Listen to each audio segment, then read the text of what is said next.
Dia kata tidak ada seorang pun yang masuk syurga dengan amalannya. Semua orang masuk syurga dengan rahmat Allah.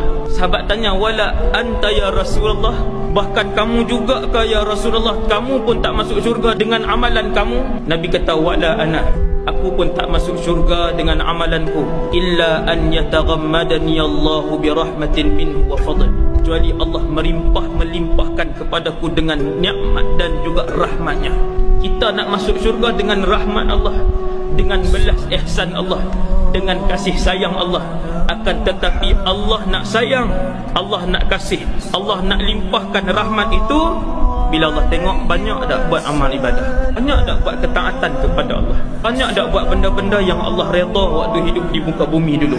Kalau timbang amalan kita, banyak benda yang Allah redha kita buat, banyak benda yang ketaatan yang kita buat, maka ketika itu Allah akan memasukkan kita ke dalam syurga dengan rahmat Allah, kerana Allah redha dengan amalan ibadah kita yang banyak.